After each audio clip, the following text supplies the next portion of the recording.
Patriarch यांगमिन आगे बताते हैं कि तुम बहुत भाग्यशाली थे।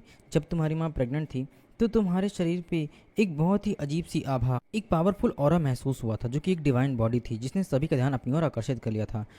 मुझे लगता है कि एक बार जब तुम पैदा हो जाते तो शायद तुम जन्मजात ही ताववादी और चौस बॉडी के साथ पैदा होते, जो कि इस दुनिया में लगभग इम्पॉसिबल है। एक ऐसी शानदार बॉडी जो कि एक सेंट के रूप में पैदा हुआ था, और उसकी एनर्जी इतनी ज़्यादा है कि तुम कह भी नहीं सकते हो। लगभग यूँ कह लो कि तुम इमॉर्टल पैदा हुए थे। लेकिन पता नहीं तुम आखिर मॉर्टल हो कैसे गए। क्या तुम सचमुच में एक बेकार हो? यहाँ पर हमारा एमसी बोलता है कि मतलब, जिस पर पेट्रियार्क बोलते हैं कि नहीं, तुम इससे अलग हो। तुम अपने डैड की तरह ही काफ़ी ताकतवर और काफ़ी टैलेंटेड भी हो। लेकिन उस समय तुम्हारे साथ कुछ अलग ही हुआ था। जिस पर हमारा एमसी पूछता है कि लेकिन मेरे डैड ने या मेरे किसी भी व्यक्ति ने कभी भी इस बात के बारे में बताया क्यों नहीं। जिस पर पेट्रियार्क यांगमिन बोलते हैं कि क्योंकि जब तुम्हारी माँ प्रेग्नेंट थी तो वो इस बात से काफ़ी डरते थे कि कहीं बाहरी दुनिया में कोई दिक्कत ना हो जाए, इसीलिए उन्होंने छुपा कर रखा हर बात को। और ये बात सिर्फ हाई रैंक के ऑफिसर्स और लीडर्स ही जानते थे, इसीलिए ये बात किसी को पता नहीं चली और उन्होंने कभी तुम्हारे बारे में नहीं बताया। हालांकि तुम्हारे साथ कुछ ऐसा हुआ जिसके बाद से तुम्हारी डिवाइन बॉडी पूरी तरीके से नष्ट हो गई। जिस पर हमारा एमसी पूछता है इसके बीच में क्या हुआ था, और आखिर ऐसा क्या हुआ जिसकी वजह से मेरी मदर मर गई?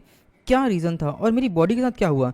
जिस पर पेट्रियार्क यांगमिन बोलते हैं कि तुम्हारी माँ जब प्रेग्नेंट थी तो तुम्हारे खिलाफ किसी ने साजिश रची थी, क्योंकि तुम्हारे डैड काफ़ी ताकतवर थे और कई सारे दुश्मन भी थे। उन्हीं में से किसी एक दुश्मन ने, जब तुम पेट में थे तो किसी एक दुश्मन ने तुम्हारे पेट के अंदर ही तुम्हारी हत्या करने की कोशिश की थी, और तुम कभी पैदा ना हो सको इस बात के लिए तुम्हारी माँ ने अपने कल्टीवेशन का बलिदान दे दिया।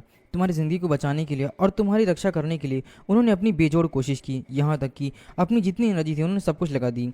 तब कहीं जाकर के तुम्हारा जन्म हुआ, लेकिन तुम्हारा जन्म इमॉर्टल की जगह पर एक मॉर्टल शरीर के साथ हो गया। तुम्हारे अंदर की जितनी भी ताकत थी वो सब नष्ट हो गई। जिस पर अब हमसे पूछता है कि आखिर ये सब कुछ किसने किया। जिस पर पेट्रियार्क यांगमिन बोलते हैं कि मुझे नहीं पता, और शायद ऐसा कहना भी बेकार होगा, क्योंकि कोई भी उसे हरा नहीं सकता है। क्योंकि जो इंसान इतना कुछ कर सकता है वो इंसान लगभग किसी पेट्रियार्क जितना ही ताकतवर होगा। शायद तुम्हारे डैड भी उसे हरा नहीं पाएंगे। पता नहीं कौन था जिसने तुम्हारे डैड से दुश्मनी लेकर के तुम्हारी जन्मजात ही हत्या करने की कोशिश की। हालांकि ये भी कहना बेकार है कि उस आदमी की ताकत के सामने इस वक्त कोई टिक सकता है, तुम्हारे डैड और तुम भी नहीं। जिस पर हमारा एमसी बोलता है लेकिन जब मैं 16 साल का था तब मुझे एक गोल्डन हेवनली पिल मिली हुई थी, तो उसका क्या हुआ। जिस पर पेट्रियार्क यांगमिन बताते हैं कि ये जो हेवनली पिल है ये तुम्हारी माँ ने हासिल की थी, इसके लिए उसे बहुत बड़ी कीमत चुकानी पड़ी थी। इसने सिर्फ और सिर्फ तुम्हारे लिए हासिल की थी, क्योंकि जब तुम पैदा हुए थे तब मॉडल शरीर के साथ पैदा हुए थे। इस वजह से तुम्हारी माँ तुम्हारी शक्तियों को वापस पाना चाहती थी, और उसके लिए तुम्हारे जितनी भी क्षतिग्रस्त हुए शरीर को वापस रिकवर करने के लिए उसने उस गोली के लिए बहुत बड़ी कीमत चुकाई। लेकिन मुझे यकीन नहीं है कि वो 16 साल तक काम करेगा या फिर नहीं करेगा, क्योंकि तुम्हारी माँ ने तुम्हारी जान बचाने के लिए अपनी हेवनली पिल लाने की अपनी पूरी कोशिश की, मगर उसने में उसे कई घाटों का सामना करना पड़ा, यहाँ तक कि उसके शरीर भी कई हद तक घायल हो गया। लेकिन फिर भी उसने अपने भाग्य को पूरी तरीके से नहीं बदला। यहाँ तक कि तुम्हारे बारे में भी कुछ ऐसा ही है। शायद 20 साल से कम उम्र का तुम्हारा जीवन है, या कह सकते हैं कि 20 साल तक ही तुम्हारा जीवन है। जिस पर हमारा एमसी सरप्राइज होता है, और यहाँ पर मन सोच रहा होता है कि मेरे डैड। पेट्रियार्क यांगमिन बोलते हैं कि यही कारण है कि तुम्हारे डैड भी इस समय हेवन से लड़ाई लड़ रहे हैं, ताकि किसी तरीके से तुम्हारे जीवन को वापस से रिकवर किया सके और तुम्हारी क्षमता को बढ़ाने के लिए हेवनली लाइटनिंग और एक इमॉर्टल पिल हासिल किया सके। इसीलिए वो यहाँ पर हेवन से लड़ाई कर रहे हैं और वहाँ पर सब कुछ खोज रहे हैं। जिस पर हमारा एमसी बोलता है कि क्या कहा, एक इमॉर्टल पिल? तो क्या यहाँ पर इस आइलैंड पर कोई भी इमॉर्टल पिल नहीं है असली वाली? जिस पर पेट्रियार्क बोलते हैं कि नहीं, यहाँ पर है लेकिन असली नहीं है, बल्कि ये सिर्फ एक उसकी कॉपी है, या यूँ कह लो कि जो इस समय गाउशन द्वारा बनाई गई एक मामूली दवाएं हैं उन्हीं के बराबर की ही काम करती है वो दवा। हालांकि उससे कम ही है, लेकिन उस आड़ू के फल से जितना ज़्यादा कहीं ज़्यादा बेहतर ही है। लेकिन फिर भी वो इमॉर्टल नहीं है पूरी तरीके से। इमॉर्टल पिल हमें प्राकृतिक तत्व और प्रकृति से प्राप्त होती है, जो सिर्फ एक ही बार पैदा होती है, और उसके पैदा होने के बाद से हम चाहें तो कुछ भी कर सकते हैं। लेकिन जो हमारे पास इमॉर्टल पिल है उससे सिर्फ हम एक असली इमॉर्टल पिल को या तो बना सकते हैं, या फिर हम उसके आसपास के एरिया को पता कर सकते हैं। वो बहुत शक्तिशाली है, उस सच्ची अमरता की गोली को इतनी आसानी से हासिल नहीं कर सकता है। यहाँ तक कि पुराने समय के एम्परर में भी इतनी ताकत नहीं थी। वो सिर्फ और सिर्फ इस दुनिया के सबसे कीमती एलेक्सर में से एक माना जाता है, जिस पर हमारा एमसी भी सरप्राइज होता है। एंड यहाँ पैट्रिया यांगमिन बोल रहे होते हैं कि उसे हासिल करना इतना भी आसान नहीं है। हमारा एमसी वन सोच रहा होता है कि मुझे याद है कि जो मेरा असली शरीर है वो मेरी पिछली दुनिया में ही रह गया, और जो इस व्यक्ति का शरीर है वो अकाल मृत्यु से मर गया, यानी कि अचानक ही मर गया। उसके बारे में क्या इन्फॉर्मेशन मुझे कुछ नहीं पता। मेरे दिमाग में इसकी यादें और अपनी भी यादें हैं। मैं इसके बारे में सोच सकता हूँ किसी कितनी तकलीफ हुई होगी। मुझे इसके प्रति सहानुभूति है और हर चीज़ किसी है, मैं यहाँ पर सहानुभूति भी रख रहा हूँ। लेकिन मेरी माँ ने मेरे लिए कितना कुछ त्याग किया मुझे ज़िंदगी देने के लिए। उन्होंने अपनी जान तक गंवा दी। मेरे डैड अभी भी लड़ाई लड़ रहे हैं हेवन से, ताकि मेरे लिए एक पिल हासिल कर सकें। मुझे कुछ ना कुछ तो करना ही होगा। मेरे डैड अभी भी ज़िंदगी और मौत का सामना कर रहे हैं। मैं उन्हें इस तरीके से हारने नहीं दे सकता हूँ। जिस पर हमारा एमसी बोलता है कि मैं शपथ लेता हूँ कि किसी भी कीमत पर मैं उनके पे को इस तरीके से बेकार नहीं जाने दूंगा। मैं हर हाल में इमॉर्टल होकर रहूँगा। जिस पर पैट्रियार्क बोलते हैं कि मैं भी देखकर बता सकता हूँ कि कुछ ही दिनों में तुम काफ़ी बदल चुके हो और काफ़ी ताकतवर हो चुके हो। तो शायद ये कहना ठीक नहीं होगा कि शायद तुम इस हद तक पहुँच जाओ। अब पहले की तरह तुम उदास भी नहीं रहते हो और ना ही डिप्रेशन में हो। चलो अच्छी बात है, लेकिन अब तो अपने आप को और भी ज़्यादा ग्रो करो, मजबूत करो, और जितना हो सके अपने आप को मजबूत करके इमॉर्टलिटी की तरफ बढ़ो। जिस पर हमारा एमसी बोलता है कि हाँ, आप चिंता मत कीजिए, मैं अब वो नहीं रहा हूँ, अब मैं सब कुछ बदल डालूंगा। जिस पर पैट्रियार्क बोलते हैं कि ठीक है, वैसे मैं तुम्हारे बारे में जितना अतीत के बारे में बताना चाहता था मैं बता चुका हूँ, लेकिन अब वर्तमान के बारे में बताता हूँ। तो वर्तमान में जो तुम्हारे डैड हैं वो इस समय हेवन से लड़ाई कर रहे हैं, और तुम्हारे लिए इमॉर्टल पिल की सुराग उन्होंने ढूंढ ली हुई है। वो जल्द ही यहाँ पर आ रहे हैं। हालांकि तुम सिर्फ उन्हें फॉलो करना है और जितना हो सके उनसे इमॉर्टल पिल लेनी है। पहले तो वो यहाँ पर वापस लौटने के लिए तैयार नहीं थे इस सेक्ट में, लेकिन अब उन्होंने जब तुम्हारी ताकत को, इस तरह तुम्हारे प्रदर्शन को देखा हुआ है, तो वो यहाँ पर वापस लौटने का उन्होंने फैसला किया हुआ है। जिस पर हमारे एमसी बोलता है कि क्या कहा, वापस लौटने का फैसला किया है? मुझे तैयार होना है, लेकिन तैयारी करनी क्या है? जिस पर पैट्रियार्क बोलते हैं कि उनके आने के बाद तुम्हें पता चल ही जाएगा। खैर, मैं इतने सालों में जितना कुछ नहीं बोला हूँ वो एक बार में ही बोल गया हूँ। जिस पर हमारा एमसी बोलता है कि आपके लिए थैंक्स, और उसे ग्रीट करता है। जिस पर पैट्रियार्क बोलते हैं कि और हाँ, एक बात और, अपनी उस लिटिल डीमन को भी ज़रा संभालो। वो मेरे पूरे के पूरे आइलैंड के जितने भी एलेक्सर्स हैं उन्हें खाती जा रही है। तुम्हें मालूम ही है वो कितने कीमती एलेक्सर हैं? उन्हें पाने के लिए लोग कितने साल तक कल्टीवेशन करते हैं। हेवन और अर्थ के अनगिनत नियम और यहाँ पर खजाने रखे हुए हैं, लेकिन मैं उसे बर्दाश्त नहीं कर सकता हूँ इस तरीके से खाते हुए। एक टाइम पर ऐसा आएगा कि वो पूरा का पूरा आइलैंड खा जाएगी। कुछ करो उसका। जिस पर हमारा एमसी बोलता है कि हाँ हाँ, मैं जल्द इसका कोई इलाज करूँगा। जिस पर चीन शिफ्ट होता है, हमें आइलैंड का सीन दिखाया जाता है जहाँ पे हमारा एमसी न्यायोन की मोती से कल्टीवेशन करते हुए उस डीमन की एनर्जी को ऑब्जॉर्व कर रहा होता है, और वो डीमन चिल्लाया जा रहा होता है। यहाँ पर हमारा एमसी अपने उस सोल के बीज को भी निकालता है जो कि उसे यावाची से मिली हुई होती है। तो हमारा एमसी बोल रहा होता है कि यावाची सोल से बीज जो मिला हुआ है उसे अब डेवलप करने का टाइम आ गया है। मैं इस डीमन की जितनी भी एनर्जी उसे ऑब्जॉर्व करके इसे डेवलप करूँगा। मैंने जांच कर ली है, ये एक तरीके की एनर्जी है जो कि किसी की शैडो है, लेकिन इतनी ताकतवर शैडो। जिस पर बाइजू बोलती है कि तुम इतना घिनौनी चीज़ को आखिर क्यों ही रख रहे हो? मुझे लगता है कि इसे ख़त्म ही कर देना चाहिए। जिस पर हमारा एमसी बोलता है कि हर समय खाने की बात नहीं करी जाती है, तुम ये क्या सोचती रहती हो? और इसके अलावा तुम यांग मिन पे जितने भी आइलैंड के एलेक्सर हैं उन्हें इस तरीके से मत खाओ। मुझे यांग मिन ने बोला हुआ है कि अगर तुम इस तरीके से खाती रहे तो एक टाइम बाद आइलैंड भी खा जाओगी। बस करो, वो मुझे डांट रहे थे। जिस पर वो बोलती है कि अरे नहीं नहीं, कुछ भी ऐसा नहीं है, समझ में है ना? और वैसे भी खाने से ज़्यादा ज़रूरी कुछ भी नहीं होता है। यहाँ पे हमारा एमसी उसे देख रहा होता है और बोलता है कि लेकिन बहुत अजीब बात है, इसके अंदर की जो स्पिरिचुअल एनर्जी है वो काफ़ी ज़्यादा स्पिरिचुअल पावर से भरी हुई है और काफ़ी सीक्रेट है। पता नहीं ये किसकी शैडो है। जिसने इसे बनाया होगा वो लगभग एम्परर जितना ताकतवर होगा, लेकिन आखिर इतनी ताकतवर चीज़ कोई कैसे बना सकता है? इसके लिए तो बहुत ज़्यादा स्पिरिचुअल पावर की ज़रूरत पड़ती है जो कि लगभग एक एम्परर के लेवल की है। तो क्या कोई ऐसा भी व्यक्ति है जो कि इतना ग्रेट है? आखिर कौन है ये? पिछले एम्परर ने भी कई बार ट्राई किया था, लेकिन जितने भी एम्परर थे वो इन सब चीज़ों में नाकामयाब रहे, और अंत में जब उन्होंने सिद्धि हासिल कर भी ली तब भी उनकी कोई भी सोल एम्परर नहीं बन सकी। लेकिन फिर भी उनकी एक छाया यहाँ पर मौजूद है। जिस पर बाजू बोलती है कि इसे इस तरीके से मत देखो, ये छाया बेकार है, तुम इसे खा क्यों नहीं जाते हो? जिस पर हमारा एमसी बोलता है कि क्या मतलब है कि मैं इसे खा जाऊँ? तुम्हें हर वक्त खाने के बारे में सोचता रहता है। जिस पर बाजू बोलती है कि अगर तुम इसे नहीं खाना चाहते हो तो इस सोल को विकसित करने का कोई मतलब नहीं है, लेकिन अगर तुम इसे नहीं खाओगे तो तुम्हारी सोल कभी भी डेवलप नहीं हो पाएगी। जिस पर हमारा एमसी बोलता है तुम यहाँ पर ताओ को खाने के बारे में बता रही हो? मुझे कुछ भी समझ में नहीं आ रहा, क्या तुम इसके बारे में जानती हो? जिस पर वो बोलती है कि मुझे नहीं मालूम है और अपने लिए कोई रास्ता खुद ही सोचो, समझ में आया ना? जिस पर हमारा एमसी बोलता है कि ठीक है। वो अपनी पूरी स्पिरिचुअल एनर्जी को रिलीज करता है उस सोल की और बोलता है कि ठीक है, अब मैं कोशिश करता हूँ और अपनी पूरी स्पिरिचुअल एनर्जी से इसे ऑब्जर्व करने की कोशिश करता हूँ। यहाँ पर वो ऑब्जर्व करने लग जाता है उस मोती के जरिए और वो डीमन चिल्लाया जा रहा होता है और धीरे धीरे करके वो पूरी तरीके से ऑब्जर्व भी हो रहा है, जिसमें हमारा एमसी भी सरप्राइज होता है कि ये सब कुछ क्या हो रहा है। वहाँ पर वो रेजिस्ट किए जा रहा होता है तो हमारा एमसी भी पीछे चला जाता है, जिससे बाइजू भी सरप्राइज होती है। यहाँ पे हमारा एमसी बोलते हैं कि आखिर ये सब कुछ हो क्या रहा है, ये स्पिरिट आखिर है क्या चीज़, इसकी वजह से तो मुझे भी दर्द हो रहा है, लगता है ये इतना भी आसान नहीं होने वाला है। तभी अपने हाथ में देखता है और बोलता है कि ये वापस से ये क्या हो रहा है मेरे हाथ पे। वो वापस से अपने उस मोती को बुलाता है और बोलता है कि चलो अब मैं एक बार और ट्राई करता हूँ। अब समझ में आ रहा है कि इसमें कोई शक नहीं है कि अपनी सोल को मजबूत करना, डेवलप करना और स्पिरिचुअल एनर्जी को पाना इतना भी आसान नहीं है और ख़ास तौर पर उसे एक्युमुलेट करना इतना भी इजी नहीं है। मुझे किसी भी हाल में इसे एक्युमुलेट करना ही होगा, क्योंकि ये कुछ अलग ही चीज़ है। इसकी जो स्पिरिचुअल एनर्जी है वो अनकॉन्शियस है, इसे ऑब्जॉर्व नहीं किया जा सकता है और शायद इसके अंदर की स्पिरिचुअल एनर्जी कुछ अलग ही है। बाकी सारी जितनी भी स्पिरिचुअल एनर्जी होती हैं उन्हें ऑब्जॉर्व करके उनकी सोल से अपनी सोल को डेवलप किया जा सकता है, लेकिन ये कुछ अलग ही है। तभी वहाँ पर गौशन आ जाता है और बोलता है कि मास्टर मास्टर एक गड़बड़ हो चुकी है, ये देखिए हमें 14 सन ऑफ गॉड्स की तरफ से एक चुनौती मिली हुई है। जिस पर हमारा एमसी बोलता है कि एक चैलेंज? आखिर ये किस तरीके का चैलेंज है? मुझे याद है पिछली बार मैंने उसका डिवाइन पेंडेंट तो उससे ले लिया था ना, तो फिर भी वो मुझे चुनौती दे रहा है।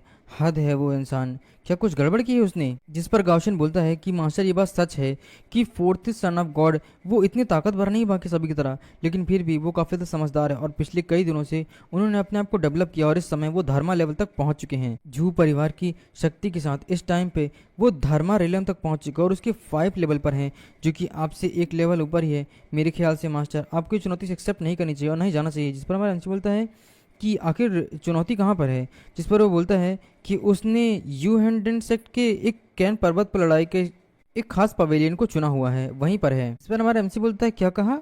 पुराना कैंग माउंटेन फाइटिंग पवेलियन? ये तो कुछ जाना पहचान सा लग रहा है, ऐसा लग रहा है जैसे कि मैंने पिछली बार कहीं पर किया हुआ है ये तो। जिस पर गाउशन बताता है कि मास्टर ये वही जगह है और ये फाइटिंग पवेलियन वही पवेलियन है जिस पर एम्पायर के जितने भी बेटे हैं वो आपस में लड़ाई के लिए समर्पित कहे जाते हैं और कहा जाता है कि ये सिर्फ तभी खोला जाता है जब एम्पायर के बेटे आपस में लड़ते हैं और सैकड़ों सालों में ये हमेशा बंद ही रहा है। लेकिन आज अगर ये खोल रहा है तो ये कुछ अलग बात नहीं है, बल्कि हर साल एम्पायर के पुत्रों की लड़ाई में कई सारे देवी देवता भी मारे जाते हैं और कई सारे सन ऑफ गॉड इसमें बलि दे दी जाती है इनकी, क्योंकि वो इतने ताकतवर नहीं हो पाते हैं। इसीलिए इसे सन ऑफ गॉड की कब्र भी कहा जाता है। मेरे ख्याल से मास्टर जू बाइबा के इस समय इरादे साफ हैं कि वो ना केवल अपना पेंडेंट आपसे पाना चाहते हैं बल्कि वो आपको मौत के घाट भी उतारना चाहते हैं। मास्टर आप कहिए तो मैं आपके लिए इसे अनएक्सेप्ट कर देता हूँ इस चुनौती को। जिस पर हमारा एमसी बोलता है कि वेल नहीं, मुझे लगता नहीं है।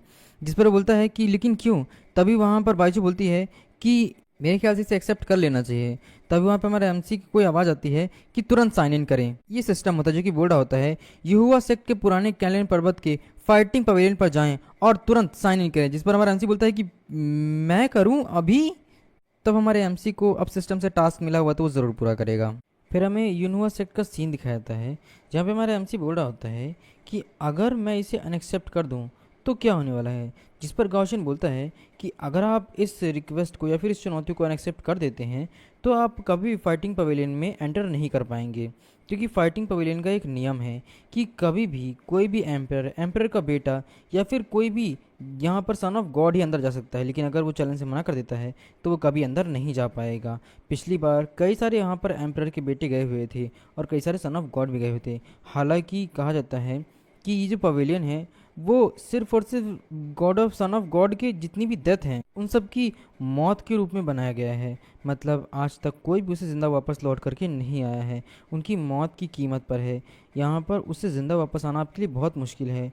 और वैसे भी आपने पहले ही 14 सन ऑफ गॉड के चेंजी उसे वापस ले ली है ना, तो फिर आपसे उससे लड़ना तो पूरी तरीके से बेकार है, इस जोखिम को उठाने की ज़रूरत नहीं है। जिस पर हमारा एमसी बोलता है कि अगर ऐसी ही बात है तो ठीक है, मैं इस चैलेंज को एक्सेप्ट करता हूँ। अब इस चीज़ को सुनकर तो गाउशन भी काफ़ी सरप्राइज होता है कि क्या, लेकिन क्यों मास्टर? जिस पर हमारा एमसी बोलता है कि मैं जानता हूँ कि ये रिस्की है, लेकिन एक बार कोशिश तो की जा सकती है, और वैसे भी मैं ऐसा कोई काम नहीं करता जिस पर मुझे यकीन ना हो। हमारा एमसी मन सोच रहा होता है कि अगर मैं मना कर दूंगा तो मुझे दोबारा कभी भी फाइटिंग पवेलियन में जाने की इजाज़त नहीं मिलेगी और मैं कभी भी टेम्प्रेरी बेस पर साइन इन नहीं कर पाऊंगा, जो कि उस सिस्टम ने मुझे काम दिया हुआ है। सबसे पहले मुझे फाइटिंग पवेलियन में जा करके अपना साइन का काम पूरा करना होगा, तभी मुझे कोई ना कोई रिवॉर्ड मिलेगा। और मैं फाइटिंग पवेलियन का सीन दिखाया था जहाँ पर बहुत सारे लोग खड़े होते हैं। हमारा एमसी बोल रहा होता है कि ये इसे देखने के लिए तो बहुत सारे लोग शामिल हुए हैं, जिस पर गाउचन बोलता है कि हाँ, क्या है ना कि 100 सालों में या हज़ारों सालों में कभी एक बार ऐसा होता है जब कोई सन ऑफ गॉड या एम्परर के बेटे लड़ाई करते हैं। तो इसीलिए इस समय इस लड़ाई पर बहुत सारे लोगों का ध्यान आकर्षित हो गया और पूरे यूनुआ में जितने भी लोग हैं वो सब आ चुके हैं। सभी लोग बोल रहे होते हैं कि 18 सन ऑफ गॉड भी आ चुके हैं। कई लोग बोल रहे होते हैं कि वो बेकार सा बंदा, वो क्या ही कर सकेगा, मुझे नहीं लगता कि वो जीत पाएगा। अरे हाँ, लेकिन मैंने सुना हुआ है कि उसने जीडी झील की लेडी सेंट के साथ भी स्नान किया हुआ है, तो क्या वो इतना ताकतवर हो गया है? अरे हाँ, मैंने सुना हुआ कि बहुत ताकतवर हो गया, लंबे समय से वो अपनी ताकत को छुपा रहा था। मैंने इसके बारे में सुना हुआ है कि वो अपनी प्रगति पर है, भविष्य में बहुत साथ बहुत बड़ा खतरा बन सकता है, लेकिन वो यहाँ पर जीत नहीं पाएगा 14 सन ऑफ गॉड से, क्योंकि वो बहुत ताकतवर है। उसकी तुलना में कुछ भी नहीं है। 14 सन ऑफ गॉड उसे खत्म कर देंगे पूरी तरीके से। वहीं पर गेट खुलता है और हमारा 14 सन ऑफ गॉड, तभी वहाँ पर 14 सन ऑफ गॉड भी आता है और बोलता है कि सभी लोग मेरा इंतजार करिए। तभी वहाँ पर सभी लोग बोल रहे होते हैं कि अरे वाह, 14 सन ऑफ गॉड भी आ चुके हैं। तो यहाँ पर जू भाई आता है और हमारे एमसी को देख रहा होता है, हमारा एमसी उसे देख रहा होता है। जू भाई बोलता है कि अरे वाह, मैंने सोचा नहीं था कि तुम यहाँ आने की हिम्मत करोगे। जिस पर हमारा एमसी बोलता है कि क्यों नहीं करता, आखिर मेरा भी तो यहाँ पर काम है ना। तुम्हें तो बस मैंने पिछली बार जितना बुरी तरीके से हराया था, लगता है तुम्हें एक बार और हारने की ज़रूरत है, इसीलिए तुमने मुझे चुनौती दी। तुम्हारी हिम्मत कैसे हुई? हमारा एमसी बोलता है कि मुझे लगता है कि पिछली बार मैंने तुम्हें वो काम बहुत ही कम पीटा हुआ था, इसलिए इस बार तुम्हें थोड़ा और पीटने की ज़रूरत है। जिस पर जू भाई गुस्सा हो जाता है और बोलता है कि तुम्हारी हिम्मत कैसे हुई ऐसा करने की, बहुत हो गया है। तभी वहाँ उसका डैड बोलता है कि जू भाई तुम्हें इस तरीके से गुस्सा करने की ज़रूरत नहीं है, और वैसे भी तुम्हें इतने निकम्मे व्यक्ति के साथ इस तरीके से काम करने की ज़रूरत ही नहीं। आज तुम्हारा उद्देश्य क्या है, सिर्फ इस बारे में बात करूँ। जिस पर वो बोलता है कि आज हमारा किंशु उद्देश्य है, हम उसे ख़त्म करना है। वहीं उसके डैड जाते हुए हमारे एमसी से बोल रहा होता है कि 18 सन ऑफ गॉड, तुमने मेरे बेटे के साथ जो कुछ किया वो बहुत गलत था। तुमने उससे उसकी शिंजी ले ली और तुमने मेरे परिवार के लिए सन ऑफ गॉड होने का तुमने रास्ता बंद कर दिया, इसलिए तुम्हें सज़ा ज़रूर मिलेगी। आज की घटना के बाद तुम दोबारा कभी भी कुछ नहीं कर पाओगे, इसीलिए इसके लिए मुझे दोषी मत देना। जिस पर हमारा एमसी बोलता है कि जू परिवार हमेशा से ही सुप्रीम पावर के लालच में रहा है, लेकिन लगता है कि उसे वो कभी मिली नहीं है। क्या तुम अभी भी सोचते हो कि तुम उसी ताकत के साथ चल सकते हो आगे? जिस पर बोलता है कि तुम्हारी हिम्मत कैसे हुई मुझे बूढ़ा बोलने की। जिस पर हमारा एमसी बोलता है कि ओह, तो लगता है कि ओल्ड मैन को ओल्ड मैन नहीं बोलूँ तो क्या बोलूँ, तुम तो मेरे लायक में भी नहीं हो ओल्ड मैन। जिस पर उसे गुस्सा आता है और बोलता है कि तुम्हारी हिम्मत कैसे, क्या बकवास कर रहे हो। तभी वहाँ पर गार्ड आता है, बोलता है कि बस बहुत हो चुका है, मैंने तुमसे कहा हुआ था ना कि एम्परर के पुत्र या फिर सन ऑफ गॉड के बीच में किसी भी तरीके की लड़ाई पे कोई भी इंटरफेयर नहीं कर सकता, किसी को भी इजाज़त नहीं है। तो तुम इस तरीके से कैसे लड़ सकते हो यहाँ पर? जिस पर वो उसी अपना प्रेशर रिलीज़ करता है, जिस पर वो उसका डैड तो एकदम घुटने पर आ जाता है, यानी कि जू फैमिली का हेड, तुम इसे हेड ही बोलने वाले हैं। तो वो हेड बोल रहा होता है कि सब कुछ क्या हो रहा है, ये गार्ड इतना ताकतवर है। हमारा एमसी बोलता है कि ओ नो, तुमने तो इतनी जल्दी घुटने टेक दिए, तुम तो मुझसे भी ज़्यादा कमज़ोर हो। जिस पर लीडर बोलता है कि ठीक है, अगर इन निकम्मे के इस तरीके से घमंडी होने की हिम्मत कर रहा है तो आज मेरा बेटा तुम्हें मार डालेगा बेवकूफ़। यहाँ पर गार्ड बोलता है कि चलो कोई बात नहीं, 18 सन ऑफ गॉड, जल्द से जल्द पवेलियन में आ जाओ। जिस पर वो बोलता है कि ठीक है मास्टर। यहाँ पे हम पवेलियन के बाहर का सीन दिखाया जाता है जहाँ पर वो गार्ड बोल रहा होता है तो अब चलिए शुरू करते हैं। तो अब मैं यहाँ पर आपको पहले नियम बता देता हूँ। लड़ाई शुरू होने से पहले जो भी इस मंडप में जाएगा वो तब तक वापस नहीं आ सकता है जब तक कि किसी एक की मौत ना हो जाए और कोई एक जीत ना जाए। तब तक ना तो यहाँ पर कोई भी रुक सकता है, इंटरफेयर कर सकता है, रोक नहीं सकता, और ना ही कुछ और कर सकता है। जब तक एक व्यक्ति खत्म नहीं होता है तब तक दूसरे व्यक्ति की जीत नहीं मानी जाएगी। यहाँ तक कि तब भी नहीं जब दूसरा व्यक्ति खुद हारने के लिए मान जाए और बोले कि मैं हार मान चुका हूँ, लेकिन तब भी जब तक वो खिलाड़ी मरेगा नहीं तब तक ये कॉम्पिटिशन नहीं रुकेगा। जिसे सुनने के बाद सभी लोग सरप्राइज होते हुए बोल रहे थे कि क्या क्या इस तरीके से है, बाप रे, ये तो बहुत क्रूर था। क्या इस तरीके का ये पवेलियन पहले भी इतना क्रूर था?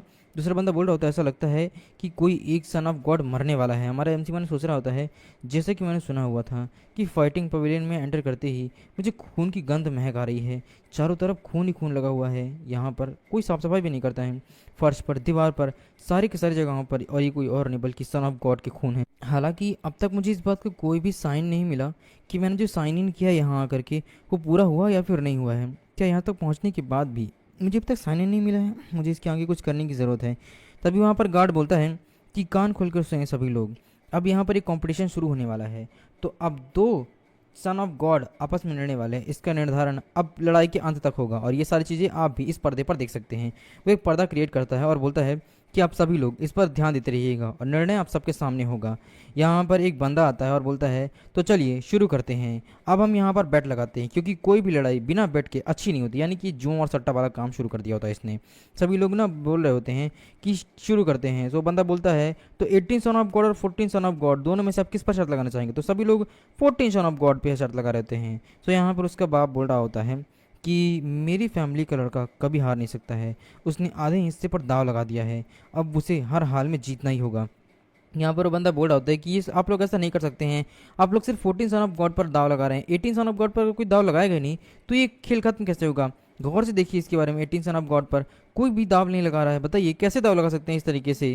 जिस पर सभी लोग बंदे बोल रहे होते हैं कि नहीं हम ऐसा नहीं कर सकते हैं, हमें मालूम है कि ये सट्टेबाजी है और वो हारने ही वाला है हर हाल में। जिस पर बंदा बताने लग जाता है तारीफ के मामले में कि 18 सन ऑफ गॉड मार्शल आर्ट में भी बहुत ज़्यादा ऊपर हैं, इसके अलावा वो मार्शल लेवल तक पहुंच चुके हैं, रिलम तक, और तो और उन्होंने बहुत से कांड भी किए हुए हैं, वो बहुत ताकतवर हैं, एक बार कोशिश तो कीजिए। जिस पर सभी लोग बोल रहे होते हैं कि कौन है जो उससे मुकरेगा, कौन है जो उस पर दाव लगाएगा? वैसे भी उन दोनों के बीच में बहुत बड़ा अंतर है, इससे कोई कैसे लड़ सकता है? यहाँ पर सभी लोग उसके बारे में बोले जाते हैं, हमारे एमसी के बारे में, कि ऐसा कभी नहीं हो सकता है, वो जीत नहीं सकता है, ये है वो है। और ये सारी चीज़ें यहाँ पर गाओशिन और बाइजू भी देख रहे होते हैं। तो गाओशिन बोलता है कि क्या आपको लगता है कि मास्टर जीत पाएंगे? जिस पर बाइजू बोलती है कि ऑफ कोर्स मुझे लगता है, मुझे नहीं लगता है कि वो कभी हारेगा भी। जिस पर गाओशिन बोलता है ठीक है, तो मुझे भी इस बात पे कंफर्म है, और वो आगे जाने लग जाता है और आगे जाकर के अपनी पोटली निकालते हुए बोलता है कि एक मिनट सुनो, मैं कंपटीशन में हिस्सा लेना चाहता हूं और मैं दाव लगाना चाहता हूं 18 सन ऑफ गॉड पर अपनी पूरे के पूरे पैसे को। अब इस बात को सुनने के बाद तो सभी लोग सरप्राइज थे कि क्या गाओशिन इतना बड़ा व्यापारी होकर के भी ये इस तरीके से दाव लगा रहा है। यहाँ पर सभी लोग बोले जाते हैं कि वो 18 सन ऑफ गॉड वो उसके लिए अपना पूरा पैसा गंवा देगा, हाँ वो तो कभी जीत नहीं पाएगा, लेकिन वो उसका करीब है ना इसलिए लगा रहा है। ज़रूर वो उसके करीब है, इसकी वजह से उसको सपोर्ट करने की कोशिश कर रहा है, लेकिन वो 18 सन ऑफ गॉड की वजह से हार जाएगा। वहीं वो बंदा भी बोल रहा होता है कि गाओशिन क्या तुम सीरियस हो, तुम 18 सन ऑफ गॉड के लिए दाव लगाना चाहते हो? जिस पर कौशन बोलता है कि हाँ मैं इस बिज़नेस में काफ़ी टाइम पर हूँ, और तो और मैंने कई सारे व्यापार भी किए हुए हैं, मुझे इस बारे में मालूम है कौन जीतेगा कौन हारेगा। जिस पर वो बोलता है कि क्या तुम इस बात को सच में सीरियस ले रहे हो? देखो गौशिन, हम दोनों एक साथ व्यवसाय करते हैं और हम दोनों एक दूसरे के कॉम्पिटिटर हैं, लेकिन फिर भी तुम इस तरीके की बेवकूफ़ी कर रहे हो। तो मैं तुम्हें एक बार समझाना चाहता हूँ, तुमने बहुत मुश्किल से पैसा कमाया और मैंने बहुत आसानी से, तो अपनी जो ईमानदारी का पैसा है उसे इस तरीके से बर्बाद मत करो, बेहतर होगा मैं तुम्हें एक बार और सोचने का मौका देता हूँ। जिस पर गौशिन बोलता है कि नहीं, मैं फिर भी उन पर विश्वास करता हूँ, इसीलिए मैं उन पर दाव लगाऊंगा। यदि वो मुझे नहीं समझते होते तो सट्टे के रूप में वो कुछ भी नहीं कर सकेंगे, इसीलिए मैं यहाँ पर उनके लिए पैसा लगाना चाहता हूँ ताकि उनकी जीत हो। जिस पर बोलता है गौशिन, अपनी बुरी किस्मत को 18 सन ऑफ गॉड के ऊपर मत थोपो, वो ज़रूर हारेंगे। जिस पर बोलता है चलो ठीक है, अगर कोई और 18 सन ऑफ गॉड पर या किसी और पर अगर कोई भी सट्टा नहीं लगाना चाहता है तो अब ये युद्ध के परिणाम के बाद ही पता चलेगा। ये यहाँ पर सट्टेबाजी यहीं पर बंद होती है। तभी वहाँ पर बाइजू अपना हाथ रखते बोलती है एक मिनट रुक जाओ, मुझे भी दाव पे कुछ लगाना है। जिस पर बोलती है कि क्या लगाना है लेडी, आप यहाँ पर दाव नहीं लगा सकती क्योंकि 14 सन ऑफ गॉड पर दाव पूरी तरीके से बंद हो चुका है, इसीलिए अब आप यहाँ पर कोई बेट नहीं लगा सकती हैं। जिस पर बोलती है कि नहीं, मैं दाव बेट लगाना चाहती हूँ, वो भी 18 सन ऑफ गॉड पर। अब इस बात को सुनने के बाद तो वो भी सरप्राइज रहता है, बोलता है कि क्या आप 18 सन ऑफ गॉड पर दाव लगाना चाहती हैं? क्या आप श्योर हैं इस बात पर, और दाव पे आप लगाएंगे क्या? जिस पर फ्लोटिंग आइलैंड की तरफ इशारा करते हुए बोलती है कि मैं वो फ्लोटिंग आइलैंड दाव पर लगाना चाहती हूँ 18 सन ऑफ गॉड के नाम पर। अब इस चीज़ को सुनकर तो सभी लोग सरप्राइज होते हैं कि क्या बकवास कर रही है। जिस पर दाव लगाने वाला बंदा बोलता है कि क्या बकवास कर रही हो लड़की, क्या तुम मजाक कर रही हो? देखो ये कोई मजाक की चीज़ नहीं है, वो फ्लोटिंग आइलैंड यहाँ पर यूनुवा में सिर्फ 3 ही हैं जो कि बहुत ताकतवर हैं और बहुत ज़्यादा कीमती भी हैं, ये इस तरीके से किसी के दाव पर नहीं लगाए जा सकते हैं। और वैसे भी मैंने सुना हुआ है कि वो floating island 18 sun of God control में है, तो तुम्हें लगता है कि तुम दाव पर लगा सकती हो?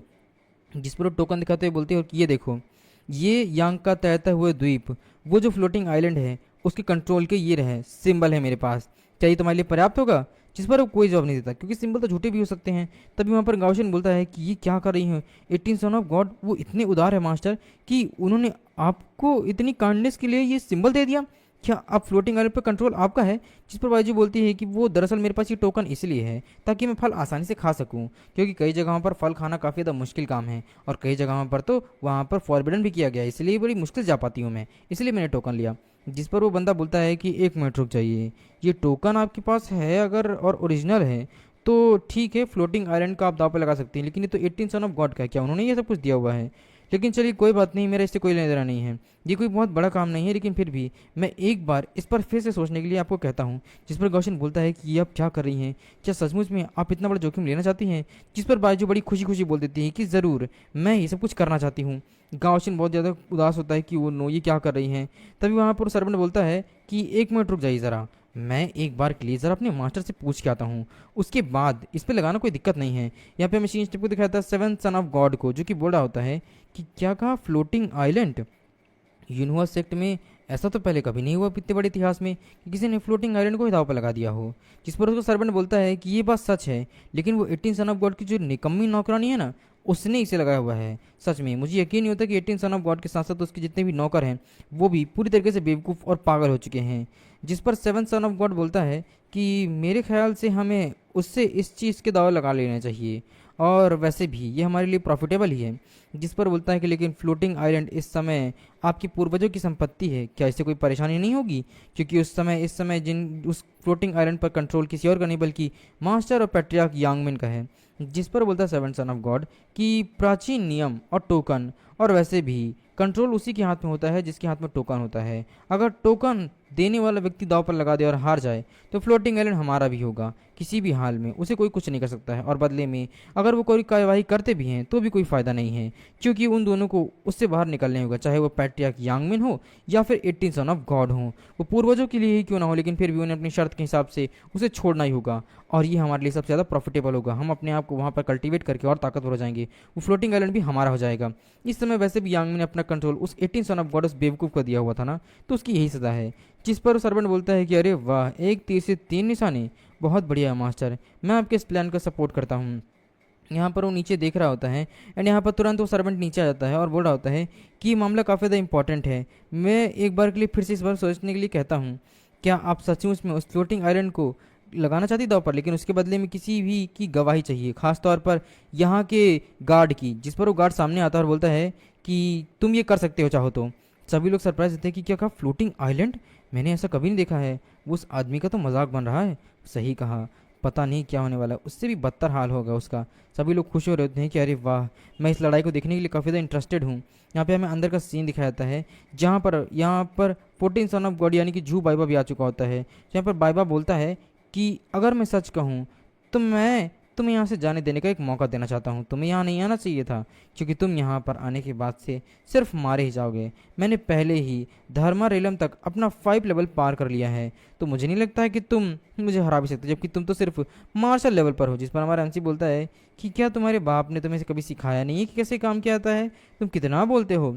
बाहर सभी लोग देख रहे होते हैं, बोल रहे होते हैं कि आखिर वो लोग क्या बात कर रहे हैं, काफ़ी ज़्यादा सीक्रेट है। यहाँ पर 14 सन ऑफ गॉड यानी कि जू बाइबा बोल रहा होता है कि मैंने तुमसे जीने के लिए बस एक मौका दिया हुआ था, लेकिन लगता है कि तुम सुधरोगे नहीं। चलो फिर, अगर तुम यही चाहते हो तो फिर मैं तुम्हें पूरी तरीके से ख़त्म कर दूंगा। वो अपनी पाम स्ट्राइक का यूज़ करता है हमारे एमसी के ऊपर। हमारा एमसी बोलता है कि न्यायुन का मोती मुझे चाहिए, लेकिन न्यायुन का मोती तो आता ही नहीं है वहाँ पर। यहाँ पर वो जैसे अटैक करता है हमारा एमसी, उसे बड़ी ईजिली डॉज कर लेता है।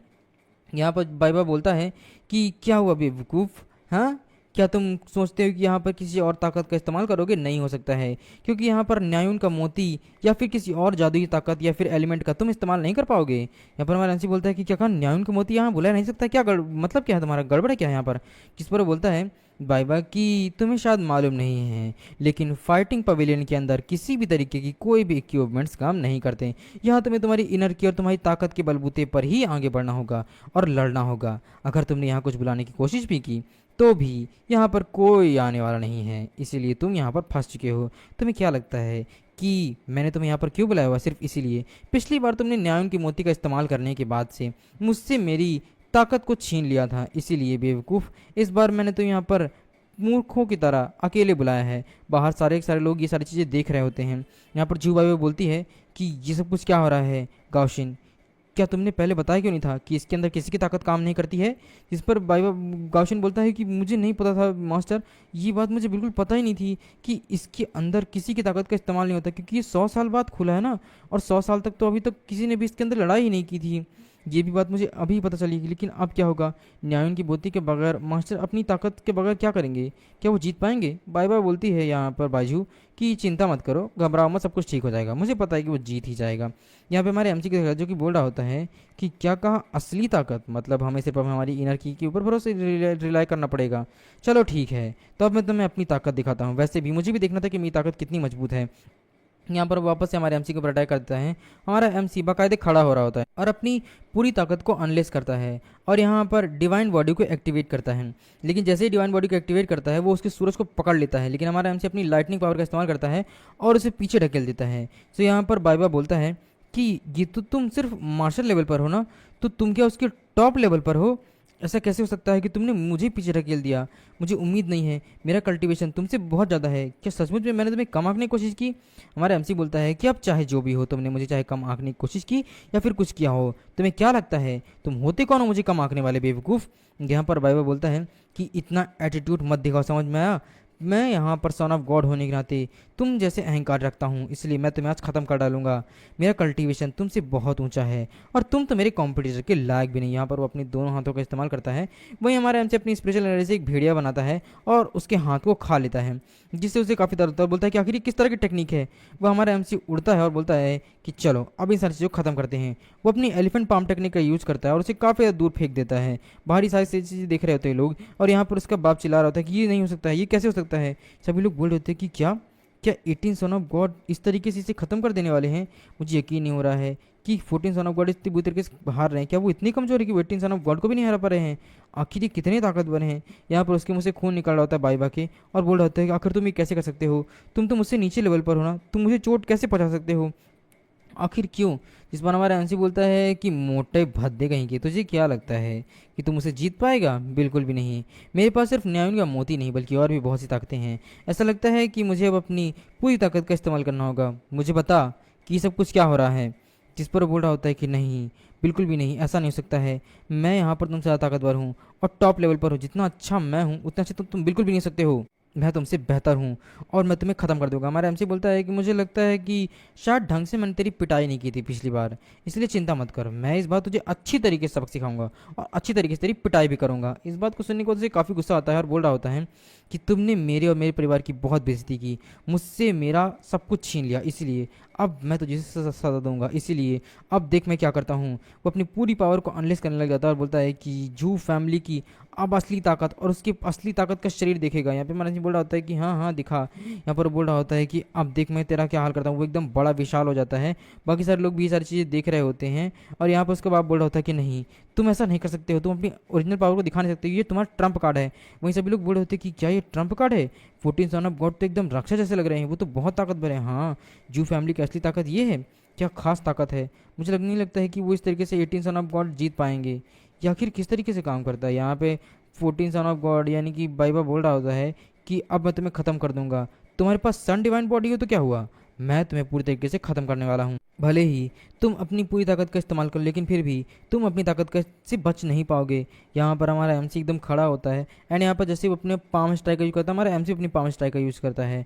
अब यहाँ पर दोनों की फिस्ट टकराती है तो हमारा एमसी को पीछे हटना पड़ता है क्योंकि वो काफ़ी ताकतवर है। तो यहाँ पर बाइबा बोल रहा होता है कि देखा, मेरे शरीर के सामने तुम सिर्फ एक चीटी हो, मेरी फैमिली की मार्शल आर्ट टेक्निक बहुत ज़्यादा आगे है। और एमसी बोलता है कि हाँ, मैं काफ़ी कमज़ोर हूँ, तो चलो एक काम करो, ज़रा अब मेरे करीब आओ, तुम्हारा शरीर कुछ ज़्यादा अच्छा है ना, चलो आओ लड़ो मुझसे। जिस पर वो गुस्सा करते हुए बोलता है कि तुम्हारी इतनी हिम्मत कि तुमने मुझे ऐसा कहा? मेरी ताकत पूरी की पूरी चारों दिशाओं को भी हिलाकर रख देगी। वो एक पाँव ज़मीन पर मारता है जिससे पूरी ज़मीन पर दरार पड़ जाती है। हमारा एमसी से डॉच कर लेता है बड़ी इजीली। सारी चीज़ें बाहर सब लोग देख रहे होते हैं, बोल रहे होते हैं कि क्या 14 सन ऑफ गॉड हारने वाले हैं? मैंने तो गलती की जो इन पर बेट लगा दिया। ये आसानी से इतनी आसानी हारने वाला है, सच में ये तो बहुत ताकतवर है। सभी लोग बोले जाते हैं। वहीं हमारा एमसी सब कुछ देख रहा होता है, बोल रहा होता है कि क्या बस इतना ही है? तुम बस इतना ही कर सकते हो? बात तो बहुत बड़ी बड़ी करते हो लेकिन तुम तो कुछ भी नहीं हो। बकवास। अब इस चीज़ से और गुस्सा आता है। वो बोलता है कि यू बास्टर्ड। यहाँ पर दोनों की फिस्ट टकराती है और दोनों को ही पीछे होना पड़ता आता है। यहाँ पे हमारा एमसी बोल रहा होता है कि अब बहुत हो गया, इस खेल को यहीं पर ख़त्म करते हैं। दोनों ही आपस में लड़ना स्टार्ट करते हैं और फाइट काफ़ी ज़्यादा इंटेंस हो जाती है। यहाँ पर जो बाबा हमारे एमसी पे किस तरीके से भारी पड़ रहा है और बोल रहा होता है कि मैं थोड़ा सा डिसअपॉइंटेड हूँ कि फ़ाइट इतनी जल्दी ख़त्म नहीं होगी और तुमने काफ़ी साहस किया है, लेकिन अब इसे ख़त्म करने का समय आ चुका है बेवकूफ़। अब तुम मेरी फिस्ट से मरने वाले हो। यहाँ पे जैसे ही वो हमारे एमसी के ऊपर अटैक करता है भयानक सा, यहाँ पे बाहर सभी लोग देख रहे होते हैं। उसके यहाँ उसका बाप बोल रहा होता है कि क्या बात है, लगता है कि उसने अपनी सबसे ज़्यादा ताकतवर इस ताकत का इस्तेमाल किया है, 18 सन ऑफ गॉड इससे नहीं बच पाएगा। यहाँ पर वो जैसे ही अटैक करता है हमारे एमसी के ऊपर, हमारा एमसी वहाँ पर गायब हो जाता है और ज़मीन तक टूट जाती है उसके अटैक से। सभी लोग बोल रहे होते हैं कि लगता है उसने एक ही पंच में 18 सन ऑफ गॉड को हरा दिया है। क्या वो मर गए हैं? कुछ दिखाई नहीं दे रहा है, यहाँ पे हो क्या रहा है। यहाँ पे तभी ध्रुव एकदम सरप्राइज रहता है क्योंकि हमारे एमसी ने एक ही हाथ से चाहे उसे उसकी फिस्ट को उठा रखा होता है। सभी लोग सरप्राइज थे कि 18 सन ऑफ गॉड अभी भी खड़े हैं, कि कैसे मुमकिन हो सकता है, क्या वो इस तरीके की किलर स्किल को भी हरा सकते हैं। वाह, इनक्रेडिबल। 14 सन ऑफ गॉड बोल रहे थे कि आखिर कैसे, तुम ये आखिर कैसे कर सकते हो। हमारा एमसी बोलता है कि अब मेरी बारी है, तुमने तो दिखा लिया जो दिखाना था, अब देखो। वो अपने डंटियान की ताकत का इस्तेमाल करता है और उसके फिस्ट को उठाने लग जाता है। यहाँ पे वो बोल रहा होता है बाइबा कि नहीं, मुझे विश्वास नहीं हो रहा है। हमारा एमसी अपनी पूरी पावर को अनलेस करता है और एक ही हाथ से उसके फिस्ट को रोक लेता है। यहाँ वो अपनी पूरी ताकत लगा रहता है, मगर हमारा एमसी बोलता है कि अब मेरी बारी है और एक जोर से पंच मारता है जिससे उसे पीछे होना पड़ता है जुबाइबा को। एंड यहाँ पर बोल रहा होता है कि बहुत हो गया है। अब वो एकदम अपनी पूरी बॉडी को फाड़ के एकदम हल्क बन जाता है और बोलता है कि मेरे इतने भयंकर हमले के बाद भी तुम मुझसे कैसे मुकाबला कर सकते हो, इस बार मैं तुम्हें ख़त्म करके मानूंगा। हमारा एमसी बोलता है बकवास बंद करो, आगे बढ़ो, देखते हैं क्या होता है, बहुत मज़ा आएगा, चलो फिर से आ जाओ।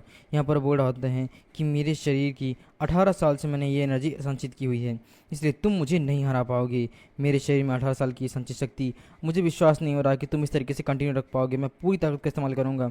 यहाँ पर बाहर सभी लोग ये सब कुछ देख रहे होते हैं कि एक के बाद एक अटैक किया था। हमारे सारे अटैक डॉज कर रहा था। उससे एक बंदा बोल रहा था क्या सचमुच में 18 सन ऑफ गॉड इतने ताकतवर हैं? नहीं, लगता है 14 सन ऑफ गॉड इस तरीके से जीत नहीं पाएंगे, एक ही अटैक में ख़त्म कर देगा। यहाँ पर लीडर बोल रहा होता है कि भले ही 18 सन ऑफ गॉड बहुत ताकतवर हो, लेकिन फिर भी वो ज़्यादा देर तक इसकी ताकत से टिक नहीं पाएगा।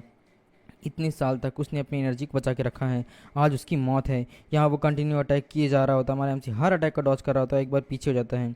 तो बोल रहा होता है कि ये काम नहीं करेगा, तुम बस इतना ही कर सकते हो क्या? तुम तो वाकई में बहुत कमज़ोर हो। तुमने तो बहुत कुछ कहा हुआ था, तुम्हारा ये बकवास शरीर किसी भी काम का नहीं है। अब इस चीज़ को सुनने के बाद बाहर लीडर देख रहा होता है, बोल रहा होता है मेरे बेटे की शक्ति लगभग ख़त्म हो गई है, अगर जल्द से जल्द उसे ख़त्म नहीं किया तो वो मर जाएगा, उसे जल्दी जल्दी ख़त्म करो बेवकूफ़। यहाँ पर बोल रहा होता है बाइबा कि तुम आखिर कैसे कर सकते हो, मेरी शक्ति खत्म हो गई है लेकिन तुम्हारी शक्ति पर एक भी असर ही नहीं पड़ा हो। जैसे हमारा एमसी की अभी भी स्पिरिचुअल एनर्जी रिलीज़ हो रही थी, बहुत ही ज़्यादा मात्रा में रिलीज़ हो रही होती है। तो हमारा एमसी बोलता है कि कैसे ख़त्म हो सकती है, क्योंकि मेरे पास तो कुछ और ही है। वो एकदम मुड़ता है, बोलता है कि अब खत्म करने का समय आ गया है। बाइबा बोल रहा होता है कि एक मिनट रुक जाओ, लेकिन हमारा एमसी उसे कंटिन्यू अटैक कर देता है। बाइबा की हालत बहुत बुरी हो जाती है, उसके मुंह से खून निकल आता है और घुटने के बल आ जाता है और बोल रहा होता है कि एक मिनट रुक जाओ प्लीज़ प्लीज़, मुझे मुझे एक मिनट के लिए शांति दे दो। तुम तो अपने अनाड़ीपन की जैसे छुपा रहे थे ना, तुम अनाड़ी थे, तुम इतना ताकतवर कैसे हो गए? हमारा एमसी बोलता है कि इस बात का कोई लेना देना नहीं है, वैसे भी तुम जैसे कचड़े को अब मुझे ख़त्म करने की ज़रूरत है। भद्दापन और मुझे छुपाने की ज़रूरत ही क्या थी? मैं एक टैलेंटेड इंसान हूँ और सन ऑफ गॉड हूँ। मैंने कभी कोई कल्टीवेशन नहीं किया, लेकिन जिस दिन मैंने कल्टीवेशन किया मैंने हाई लेवल के रेलन को भी पार कर लिया। तुम्हें क्या लगता है कि मैं शुरुआत से इतना बेवकूफ़ था? नहीं, मैंने कल्टीवेशन किया, दिन रात मेहनत की और कल्टीवेशन करने के बाद मैंने इमॉर्टल डेंटियान को हासिल किया। तुम भी उतना महसूस कर सकते हो, शक्तिशाली बन सकते हो, लेकिन तुमने कुछ नहीं किया। सारे बंदे बाहर बोल रहे होते कि क्या इसके पास इतनी ताकत है, कि क्या हो रहा है, लगता है हम हारने वाले हैं। यहाँ पर लीडर भी बोल रहा होता है कि ओह नो, मेरा बेटा, लगता है मैं उसे खो दूंगा। बाबा बोल रहा होता है कि मुझे छोड़ दो जिंदा, मैं हार मानता हूँ। यहाँ पर बोल रहा होता है सारे लोग कि क्या 18 सन ऑफ गॉड जीत गए हैं?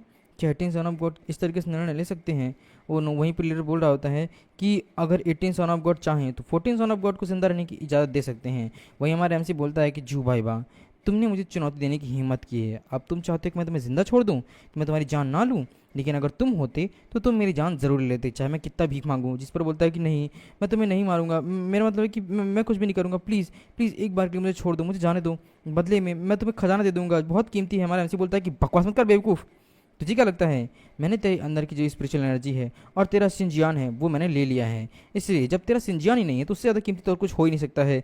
जिस पर अब गुस्सा करने जाता है, बोलता है जुबाइबा कि बकवास मत कर, तू जानता भी है यूनिवर्स सेक्टर में मेरा परिवार बहुत ताकतवर है, अगर तूने मुझे खत्म किया तो जू फैमिली तुझे पूरी तरीके से खत्म कर देगी, तुझे मार डालेगी, तुझे बिल्कुल भी चैन नहीं मिलेगा मरते दम तक। हमारे एमसी को गुस्सा आता है, बोलता है कि यू बास्टर्ड, वो एक जोर से मारता है उसको, दूर जाकर गिरता है जुबाइबा। हमारा एमसी बोलता है कि तेरी हिम्मत कैसे मुझे धमकी देने की, अब कोई फ़ायदा नहीं है, तूने मुझे धमकी देकर के और गुस्सा दिला दिया है और अब मेरे धैर्य की बिल्कुल सीमा नहीं है, मैं तुझे मार डालूंगा। बाबा बोलता है घुटने टेकते हुए कि नहीं प्लीज़ मुझे माफ़ कर दो, मैं पूरी तरीके से तुम अपने सिंजान से अपना रिश्ता तोड़ दूंगा और वो तुम्हारा हो जाएगा, तुम्हारा बन सकता है, उसके बाद उसकी स्पिरिचुअल एनर्जी सब तुम्हारी हो जाएगी। यहाँ पे ये सारी चीज़ों को बाहर देख रहा है लीडर और बोल रहा होता है कि ओ नो, ये सब कुछ ही क्या कर रहा है बेवकूफ, तुम ऐसा नहीं कर सकते हो। अगर तुमने ऐसा किया तो तुम अपनी पहचान पूरी तरीके से खो दोगे। इसके अलावा तुम सिंहासन के लिए सन ऑफ गॉड की लड़ाई में भी नहीं जीत पाओगे, उसमें लड़ ही नहीं पाओगे, तुम कुछ नहीं कर पाओगे, हमारी फैमिली की इज्जत डूब जाएगी, रुक जाओ। यहाँ पे जो बाबा अपनी ज़िंदगी बचाने के लिए गिड़गिड़ा जा रहा होता है और सभी लोग बोल रहे होते हैं कि oh no, 18 sun of God जीत गए हैं, तो क्या ये लड़ाई उनके मरने पर रुकेगी? मैंने इसके बारे में कभी नहीं सुना है। वैसे मैंने सुना हुआ है कि सन ऑफ गॉड के बीच में हमेशा विवाद होता रहता है, लेकिन कभी कोई जानकारी लीक नहीं हुई है, क्योंकि वो हमेशा उनके पीछे लड़ाई होती रहती है और कई सारे सीक्रेट भी है। वो अपने ट्रम्प कार्ड कभी किसी को नहीं दिखाते हैं, इसीलिए सिर्फ लड़ाई के वक्त ही हमें उनके कुछ राज जानने को मिल पाते हैं। इस समय यही हो रहा है, हमें सावधानी बरतनी चाहिए, देखना चाहिए कि क्या होने वाला है। मुझे लगता है कि सन ऑफ गॉड पूरे पवेलियन को ही ख़त्म कर देंगे। इनके बीच में कई सारे रहस्य हैं जो अब हम इस वक्त जानने वाले हैं। यहाँ पे हमारा एमसी भी उसका सिंजियांग बाहर निकाल लेता है और बोलता है तो चलो, इसमें कोई शक नहीं है कि सिंजियन सौंपने के बाद लगता है तुमने पूरी तरीके से डिस्कनेक्ट नहीं किया हुआ है। तो उसका कार्य जाली जिस पर बोलता है कि हाँ नॉट बैड, मैं अभी किए देता हूँ, लेकिन एक बार अगर ये सिंजियन टूट जाता है तो सिंहासन की लड़ाई के लिए वैसे भी मैं अब कैपेबल नहीं हूँ, तो कभी लड़ ही नहीं पाऊँगा, मुझे विश्वास नहीं है।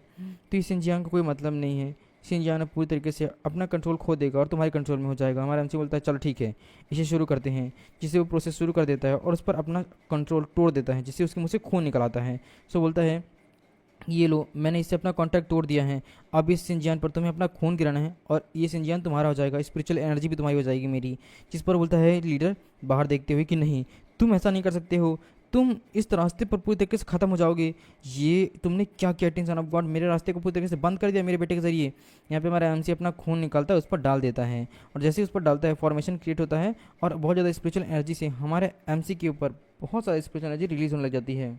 जिस पर हमारा एमसी बोलता है तो ये है सिंजियान, अब मुझे समझ में आ रहा है कि सिंजियान कितना ताकतवर है, सच में इसकी ताकत एक अलग लेवल की है। तभी बोलता है कि लेकिन सिंजियान एक स्टेटस का सिंबल नहीं है, बल्कि स्पिरिचुअल पावर को संभालने का एक तरीका भी है। तभी उसे कुछ महसूस होता है, सो वहाँ पर दरवाज़ा खुल रहा होता है। तो हमारा आंसर पैसा था कि दरवाज़ा किस चीज़ का है। तभी गार्ड बताता है कि बहुत खूब, तुमने ये लड़ाई ख़त्म कर ली है और अब तुम विजेता हो, तो तुम मेन पवेलियन में जा सकते हो, तुम्हें जाने का मौका मिला हुआ है। पिछले राजवंशियों के जितने भी एम्परर हैं तुम उनसे मिल सकते हो। हमारा एंसियन सोचता है कि बहुत खूब, तो फाइनली अब मैं साइन इन करने वाला हूँ, तो चलो अंदर चलते हैं। यहाँ पे हमारा जैसे एंटर होता है वहाँ पे कई सारे राजाओं की मूर्ति होती है जो कि एम्परर होते हैं पिछली ज़िंदगी की। हमारा उनसे देख कर मैंने सोच रहा होता है कि क्या ये मूर्तियाँ हैं जो कि पिछली ज़िंदगी के एम्परर हैं, ये तो बहुत ही महान दिखते हैं। तभी सिस्टम एक्टिवेट होता है, बोलता है कि आपने साइन इन कर लिया है और आपके पास 9 ट्रांसफॉर्मेशन ऑफ डिवाइन सोल की टेक्निक आ चुकी है। हमारा एमसी वन सोच रहा होता है, देखता है उस 9 सोल डिवाइन टेक्निक को, तो हमारा आंसर प्राइस होता है, मैं सोच रहा होता है कि 9 soul divine technique, wow, 9 soul transformation divine technique वो टेक्निक होती है जो कि 10 सालों में किसी इंसान कल्टिवेशन के बाद मिलती है। ये अनगिनत टेक्निक का उपयोग किया सकता है, हालांकि इसे अगर डिफाइन कर लिया जाए तो ये टेक्निक और ज़्यादा पावरफुल होती है। इसे सोल को रिफाइन करने की टेक्निक भी कहा जाता है। इस टेक्निक के ज़रिए हम अपने आप को बहुत ज़्यादा स्पिरिचुअल पावर से अपने आप को कंज्यूम भी कर सकते हैं। यही कारण है कि दुनिया में इस एलेक्सर की संख्या बहुत ही कम है। ये एक बड़े बड़े एलेक्सर जितनी ताकतवर टेक्निक है और बहुत ही कम लोगों के पास है। यहाँ पर बताता है कि आपने इसे अचीव किया है और आप इमॉर्टलिटी की तरफ बढ़ चुके हैं। हमारा MC1 सोच रहा होता है कि बहुत खूब, आखिरकार ये इम्पॉसिबल चीज़ मैंने हासिल कर ली। यहाँ पर वो देख रहा होता है कि लेकिन ये मूर्ति क्या हिल रही है। तभी वो सारी मूर्ति हिलने लग जाती हैं। तो यहाँ पर बोल रहे होते हैं कि हम पिछली ज़िंदगी के एम्परर हैं। हमारा एमसी बोलता है कि ओ नो, क्या आप लोग बोल सकते हैं? जिस पर सभी लोग बोलते हैं कि हाँ, हम सभी लोग बोल सकते हैं, हम तुम्हें आशीर्वाद देंगे, हमारे सामने नील डाउन करो, घुटने पर बैठो। हमारा एमसी बोलता है कि क्यों घुटने पर बैठना है? जिस पर एम्परर बोलता है कि हम सभी पिछली ज़िंदगी के एम्परर हैं और हमने अपनी क्षमता से बहुत कुछ बढ़ाया है और हम तुम्हें एम्परर पर बढ़ने का आगे का रास्ता भी बताएंगे, इसलिए तुम्हें हमारे सामने झुकना चाहिए। हमारा एमसी बोलता है तो फिर मैं तुम्हारे सामने घुटने क्यों टेकूँ, मैं तो ऑलरेडी सब कुछ हासिल कर चुका हूँ। जिस पर बोलते हैं कि तुम बहुत एटीट्यूड वाले हो, क्या तुम्हें मालूम नहीं है कि हमने कितनी उपलब्धियां हासिल की हुई हैं, हमने बहुत कुछ किया है, इसलिए तुम्हें हमारे सामने घुटने टेकना चाहिए एक एम्पर के सामने। हमारा एमसी बोलता है कि घुटने टेकना महान रास्ता, तुम किस चीज़ की बात कर रहे हो? तुम अब कोई एम्पर हो ही नहीं, और वैसे भी अगर तुम्हारे पास कोई महान रास्ता है भी तो फिर आज तक तुमने जितने भी लोगों को एम्पर का रास्ता बताया है उनमें से कोई भी एम्पर क्यों नहीं बन पाया? यूनुआ में कितने ताकतवर लोग थे, लेकिन 1 लाख साल में कोई भी कभी भी एम्पर नहीं बन पाया, ऐसा क्यों? जिस पर वो लोग भड़क जाते हैं और बोल देते हैं कि क्या बकवास है, और अपने अपने हथियार निकाल लेते हैं और बोलते हैं तुम्हारी हिम्मत कैसे हुई हमारे सामने घुटने टेको, हमारी बेइज्जती करने की तुम्हारी हिम्मत कैसे हुई, तो हम तुम्हें मार डालेंगे। यहाँ पर हमारा एमसी बोल रहा था घुटने टेको, बिल्कुल भी नहीं, तुम मेरे लिए सिर्फ एक पत्थर की मूर्ति हो जो मुझे आदेश दे रही है, मैं घुटने नहीं टेकूंगा। जो बोलो सारे सारे लोग हमारे एमसी पर हमला करते बोल रहे होते हैं कि ठीक है यूनिवर्स सेक्ट में आज हम तुम्हें ख़त्म कर डालेंगे, हमारे सामने घुटने टेको वरना। हमारा एमसी बोलता है कि नहीं, हमारा एमसी अपनी फिस्ट को तैयार कर लेता है और दोनों जैसी फिस्ट टकराने वाली थी वो दोनों दोनों एकदम से रुक जाते हैं। हमारा एमसी बोल रहा होता है कि आखिर ये सब कुछ क्या हो रहा है। तभी वहाँ पर कोई बोलता है कि एक मिनट सभी लोग रुक जाओ, जो कोई और नहीं होता है। हमारा एमसी बोल रहा होता है कि आखिर कौन है यहाँ पर, 18 सन ऑफ गॉड तुम जीत चुके हो। सो ये कोई और नहीं होता बल्कि गार्ड होता है जो कि बोल रहा होता है कि फाइटिंग पवेलियन का तुमने टेस्ट पास कर लिया है। हमारा एमसी बोलता है कि तुम तो, बोलता है कि हाँ मैं यहाँ का गार्ड हूँ और फिलहाल तुमने फाइटिंग पवेलियन का काम पूरा कर लिया। हमारा एमसी मन सोच रहा होता है कि मैंने सुना हुआ है यूनिवर्स सेक्ट में फाइटिंग पवेलियन की रक्षा करने वाला जो गार्ड है वो एम्पर से बेहद ताकतवर माना जाता था ताकि यहाँ की रक्षा की जा सके। ये बहुत मजबूत है, इसीलिए क्या इसका कल्टीवेशन बहुत ऊपर है। वो उसे सीनियर के नाम पर ग्रीट करता है। तो बोलता है कि नहीं नहीं, मेरे सामने झुकने की या फिर ग्रीट करने की ज़रूरत नहीं है, इस फॉर्मेलिटी की कोई ज़रूरत नहीं है। सारे के सारे एम्पर भी रुक जाते हैं। सो हमारा एमसी बोल रहा होता है कि सीनियर ये पत्थर की मूर्तियाँ क्या सच में सेक्ट के एम्पर हैं। यहाँ पे वो बताता है कि हाँ और नहीं दोनों भी। ये सारी की सारी पत्थर की मूर्तियाँ उन राजवंशियों की हैं जो कि स्पिरिचुअल पावर से भरे हुए थे और जो आने वाले टाइम पर शायद एम्पर भी थे रह चुके हैं। इसीलिए तुम्हें एक तरीके की यहाँ पर सिर्फ इन्हें परीक्षा लेने के लिए रोका गया है, उनकी सिर्फ एक सोल का टुकड़ा ही यहाँ पर मौजूद है। हमारा एमसी बोलता है कि टेस्ट, जिस पर बताता है कि हाँ पिछले टाइम पर जो एम्पर था उसे ये नियम बनाया हुआ था और मूर्तियों में अपनी स्पिरिचुअल एनर्जी से एक एक सोल का टुकड़ा डाल दिया था जो आने वाली जनरेशन के जितने भी एम्पर हैं उनके टेस्ट के लिए था, ताकि निडर होकर के कोई भी आगे बढ़ सके, क्योंकि एम्पर के रास्ते पर निडर होकर के आगे बढ़ा जा सकता है। अगर कोई भी इंसान घुटने टेक देता है धरती के सामने, माँ के सामने, माता पिता और हेवन के सामने, बस इसके अलावा तुम्हें अन्य किसी के सामने घुटने टेकने की ज़रूरत नहीं है, चाहे वो एम्पर ही क्यों ना हो, पिछली ज़िंदगी का ही एम्पर क्यों ना हो। लेकिन तब भी तुम्हें डट करके उसका सिर्फ सामना करना है, हार ना मानना ही एम्पर का काम होता है। और यही है एम्पर के रास्ता जो कि 10,000 साल में सिर्फ एक बार पैदा होता है और कोई भी ऐसा नहीं हो पाया अब तक में जो कि एम्पर की इस काम को पूरा कर सके। यहाँ तक तो आने के बाद कोई भी इंसान काबिल हो जाता है, लेकिन कोई भी इंसान इस टेस्ट को पास नहीं कर पाता है। मुझे एक बार में तुम्हें उम्मीद नहीं थी कि तुम इसे कर पाओगे या नहीं कर पाओगे, लेकिन फिर भी तुमने इसे करके दिखा दिया। हमारा एमसी बोलता है तो क्या सीनियर मैं इस टेस्ट को पास कर चुका हूँ। बताता है कि हाँ तुमने इस टेस्ट को पास कर लिया है, तुम विचलित नहीं हुए, यहाँ तक कि तुम्हारे सामने मौत का संकट भी था तब भी तुम नहीं टिके। एम्पर तुम्हारे सामने लड़ रहे थे, हमला किया तब भी तुम नहीं टिके। मैंने कई लोगों को यहाँ पर आते हुए देखा है जो इस टेस्ट में फेल हो जाते हैं, कोई लालच में आकर के, कोई दबाव में आकर के, तो कोई किसी भी चीज़ में आकर के घुटने टेक देता है और अपनी इच्छा पूर्ति के लिए वो यहाँ पर हार जाता है। हालांकि घुटने टेकने से किसी की जान नहीं जाती है, लेकिन फिर कभी भी वो एम्पर के रास्ते पर कंपटीशन नहीं हासिल कर सकता, इसीलिए तुम कामयाब हो गए। हमारा अंशी बोलता है अच्छा ऐसी बात है, अच्छा ये बताइए कि मैंने ये टेस्ट पास किया हुआ है तो थोड़ा रिवॉर्ड भी मिलेगा क्या। जिस पर बोलता है कि नहीं ऐसा कुछ भी नहीं है, नियम के हिसाब से ना तो कोई तुम्हें सज़ा मिल सकती है और ना ही कोई रिवॉर्ड मिलेगा। जिस पर हमारा अंशी बोलता है अरे ऐसा ही बात क्या हो सकती है, हैं? देखिए सीनियर आप तो इतनी कमाल के, मैंने इतना मेहनत वाला टेस्ट पास किया है तो थोड़ा बहुत रिवॉर्ड तो मिलना ही चाहिए ना। जिस पर बोलता है कि तुम बहुत चिपकू हो सचमुच में, लगता है तुम इतनी आसानी से हार नहीं मानने वाले हो और अब तो तुम इतने बेशर्म हो चुके हो कि इसका भी फायदा उठाना चाहते हो। सचमुच में मैं तुम्हें समझ ही नहीं पा रहा हूँ। चलो कोई बात नहीं, अब जब तुमने इतना सा स्किल दिखाई है तो तुम्हें थोड़ा बहुत रिवॉर्ड तो मिलना चाहिए। वो सारे के सारे एम्पर की मूर्ति की तरफ देखता है और बोलता है तो क्या आपको इन दैट केस इसे कोई रिवॉर्ड देने की ज़रूरत समझ में नहीं आती है। क्या आपको लगता है कि इसे कुछ देना चाहिए इस सन ऑफ गॉड को। सारी की सारी मूर्तियाँ चुप रहती है। सो उनके पास जाता है और बोलता है क्या कोई आपको इससे आपत्ति है जो आप इसे कुछ देना चाहेंगे या फिर नहीं देना चाहते हैं। ये पहली बार है जब एम्पर का कोई बेटा आपसे कुछ मांग रहा है या फिर यहाँ पर ये एम्पर बनने की राह पर है। सारे के सारे लोग अपनी अपनी स्पिरिचुअल एनर्जी को रिलीज़ करते हैं और इकट्ठा करते हैं और सीधा हमारे एमसी की तरफ डालने लग जाते हैं। सो गॉड बोल रहा होता है कि 18 सन ऑफ गॉड, तुमने जैसा साहस दिखाया है उसके बदले में तुम्हें ये एनर्जी मिल रही है जो कि एम्पर के सोल की एक टुकड़ा है। यहाँ पे हमारा एमसी एकदम सरप्राइज रहता है और बोल रहा होता है कि सीनियर ये अभी अभी क्या हुआ है, क्या ये सारे एम्पर की मिली हुई शक्तियाँ हैं। जिस पर बोलता है कि हाँ ये एम्पर के रास्ते का क्यूआई है। जिस पर बोलता है कि क्या भाग्य का क्यूआई। जिस पर बताता है कि हाँ जब तुम एम्पर बनोगे तब इसे समझ पाओगे, तुम्हें मिलने वाली बहुत बड़ी मान्यता है ये। हज़ारों सालों में एक बार ऐसा होता है जब कोई एम्पर बनने के रास्ते पर निकलता है तब उसे ही मिलता है। हमारा एमसी एकदम सरप्राइज रहता है। यहाँ पर वो उसे थैंक यू बोलता है। तो बोलता है कि चलो ठीक है अब इतना ही काफ़ी है, इसीलिए अब तुम चाहो तो यहाँ से जा सकते हो। ये सर्वोच्च महिमा है तुम्हारे लिए, मेरे ख्याल से तुम्हारे लिए काफ़ी ज़्यादा मुश्किल होने वाला है। यूनिवर्स सेक्ट में सभी शिष्यों के लिए ये पीढ़ियों से सबसे ज़्यादा प्रभावशाली भी है। इसलिए इस ताकत का ज़रा ढंग से इस्तेमाल करना, ठीक है? ध्यान रहे कि कुछ गड़बड़ ना हो।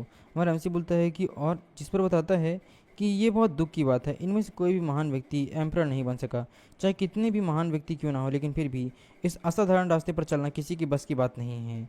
तुमने आज बहुत कुछ प्राप्त कर लिया है, सचमुच तुम एक एम्परर बनने के लायक हो। तो चलो अब चुपचाप यहाँ से निकल जाओ, ठीक है? बहुत बढ़िया, गेट आउट। यहाँ पे हमारा एमसी बोलता है कि ठीक है सीनियर, मैं जाता हूँ। एंड यहाँ पे बोल रहा होता है गार्ड कि एक एम्परर 10,000 सालों के बाद बिना किसी शिकायत या अफसोस के उस पर चलना एक पूरी तरीके से व्यर्थ की बात है। इस रास्ते पर चलने वाला कभी कोई भी टिक नहीं पाया। हज़ारों सालों में सिर्फ एक बार कोई न कोई एम्परर हो पाता है। आपने उसे भाग्य की किरण दी, आखिर उसे मैं पछतावा क्यों ही मानूं? आखिर आपने उसे इतनी कीमती चीज़ क्यों दी? समझ नहीं आया कि 18 सन ऑफ गॉड में आखिर आपने ऐसा क्या देख लिया कि उसे आपने अपनी एक सोल का टुकड़ा दे दिया। क्या इस रास्ते पर वो टिक भी पाएगा? क्या आपको लगता है? जिस पर एम्परर बोलता है कि हमने उसका ऑरे को देखा हुआ है, वो उसका ऑरा काफ़ी ज़्यादा अच्छा है और शायद वो एम्परर के रास्ते पर पहले भी चल चुका है। जिस पर बताता है कि हाँ ये सच है। जिस पर हमें दिखाया जाता है कि घुसगाटू जो कि बोल रहा होता है अच्छा ऐसा है, वो पहले एम्परर के रास्ते पर चल चुका है। चलिए अब देखते हैं क्या होता है। वहीं वो लोग बाहर आ जाते हैं एंड यहाँ पे सभी लोग बोल रहे होते हैं कि ओ नो, मैंने 14 सन ऑफ गॉड के ऊपर दाव क्यों लगाया, इसकी वजह से मैं हार गया। 18 सन ऑफ गॉड की वजह से मैं हार चुका हूँ। ओ नो, मेरा पैसा भी डूब गया। लेकिन 18 सन ऑफ गॉड को देखना इस तरीके से काफ़ी ज़्यादा अच्छी बात है ना। यहाँ पर बेचारे दोनों उदास होते हैं। यहाँ पर हमें दिखाया जाता है 14 सन ऑफ गॉड के डैड को, यानी कि जू फैमिली के लीडर को। काफ़ी ज़्यादा गुस्से में होता है। तो यहाँ पर जो है बोल रहा होता है कि डैड में वो एक तमाचा खींच कर मारता है उसे, जिसे सभी लोग देख रहे होते हैं। एंड यहाँ उसका डैड बोल रहा होता है कि बेवकूफ़, तुमने सिंजियान को पूरी तरीके से डिस्कनेक्ट कैसे कर दिया? तुम पहले ऐसा सब कुछ कैसे कर सकते हो? जिस पर बोलता है कि डैड मैं क्या करता, मैं उससे रजिस्ट नहीं कर सकता था और जान बचाने के लिए मैंने ऐसा किया। जिस पर बोलता है बेवकूफ़, तुम्हारी इतनी हिम्मत, सिंजियान को तुम्हें नहीं छोड़ना चाहिए था। तुमने अपनी एक गॉड होने की पहचान को छोड़ दिया है। जू परिवार के सर्वोच्च मार्ग को तुमने ख़त्म कर दिया। अब तुम किसी भी कल्टिवेशन या जू फैमिली में रहने के भी लायक नहीं हो बेवकूफ़, तुमने क्या किया? जिस पर वो माफ़ी मांगता है कि फ़ादर मैं गलत था। जिस पर उसके फ़ादर बोलते हैं कि मेरे साथ वापस आओ, चलो जल्दी से। यहाँ पर सीन शिफ्ट होता है, हमें दिखाया जाता है बायजू जो कि बोल रही होती है कि हे ओल्ड मैन, मैंने तो कुछ यहाँ पर दाव पे लगाया हुआ था ना, मैंने फ्लोटिंग आइलैंड दाव पे लगाया हुआ था, तो चलो अब जल्दी से मैं जीत चुकी हूँ, तो जल्दी से मुझे अपना पैसा दे दो। हमारा एमसी बोलता है क्या कहा, फ्लोटिंग आइलैंड? वो एकदम गुस्सा करता है। गुआनशान पर बोलता है कि ये सब कुछ क्या हो रहा है, मैं अंदर लड़ा ही रहा था और तुम लोग बाहर मेरे आइलैंड को दाव पे लगा रहे थे। जिस पर बोलता है कि डैड मेरी गलती नहीं है। हमारा एमसी मन में सोच रहा होता है कि अगर मास्टर यांग मिन को पता चल गया है तो वो मुझे मार ही डालने वाले हैं। गाओशियन बोल रहा होता है कि मैंने उन्हें रोकने की कोशिश की थी लेकिन मैं उन्हें रोक नहीं पाया, वो कुछ ज़्यादा ही कर रही थी, उनके पास टोकन भी था। सारे के सारे लोग देख रहे होते हैं। एंड यहाँ पर हमें दिखाया जाता है बाइबा के डैड को, यानी कि लीडर को, जो कि बोल रहा होता है कि अब क्या करना चाहिए। तभी वहाँ पर सर्वेंट बोलता है कि एक मिनट रुक जाइए, जू फैमिली के पैट्रियार्क। जिस पर बोलता है कि क्या हो गया है। यहाँ पर ओल्डर मैन बोल रहा होता है कि पैट्रियार्क, जू फैमिली के आधे सदस्य पर दाव लग चुका है, इसलिए मत भूलिए कि आपको इसकी रीपेमेंट करना होगा। अब क्योंकि आपकी फैमिली और आपके बेटे पर दाव लगा हुआ है, इसलिए आपको इसका रीपेमेंट करना होगा, वरना फ्लोटिंग आइलैंड का भुगतान नहीं किया सकता है क्योंकि ये बहुत बड़ी रकम है। जिस पर पैट्रियार्क बोल देता है कि मेरा परिवार इसका भुगतान कर देगा, फिक्र मत करो कचड़े कहीं के, और वहाँ से चला जाता है और उस पर गुस्सा कर रखता है बाइबा पे। इस बार जू फैमिली ने बहुत सारा पैसा खो दिया है और उसकी हालत बहुत ख़राब हो गई है, तुम घटिया किस्म के इंसान।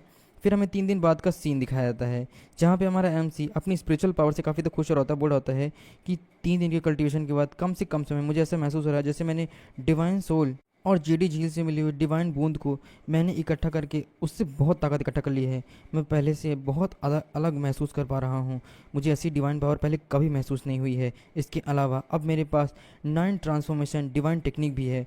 वो उसे कल्टीवेट किया जा रहा होता है उस बूंद को, और काफ़ी स्पिरिचुअल एनर्जी उससे रिलीज़ हो रही होती है और अलग अलग तरह का रूप बना रही होती है। यहाँ पे हमारा एमसी कंटिन्यू कल्टीवेशन किए ही जा रहा होता है। यहाँ पे हमारे एमसी का कल्टीवेशन पूरा हो जाता है और हमारा एमसी बोल रहा होता है कि डिवाइन सोल और 9 ट्रांसफॉर्मेशन टेक्निक से मैंने इसके रूप को बदल दिया है और लगभग मेरा पहला ट्रांसफॉर्मेशन पूरा हो चुका है और अब ये रेशम की कीड़ा जितना ताकतवर हो चुका है, अब देखना है कि मैं इसे और कितना ताकतवर कर सकता हूँ। दरअसल इस बूंद को हमारा एमसी स्पिरिचुअल पावर से एक एक करके आगे बढ़ा रहा होता है और एक टाइम पर इसकी पावर को पूरी तरीके से अब्जॉर्व कर लेगा। हमारा एमसी कल्टीवेशन किए जा रहा होता है, कीड़े से अलग तरीके का रूप ले रहा होता है, वहीं वो मॉन्स्टर भी उससे बाहर निकल आता है।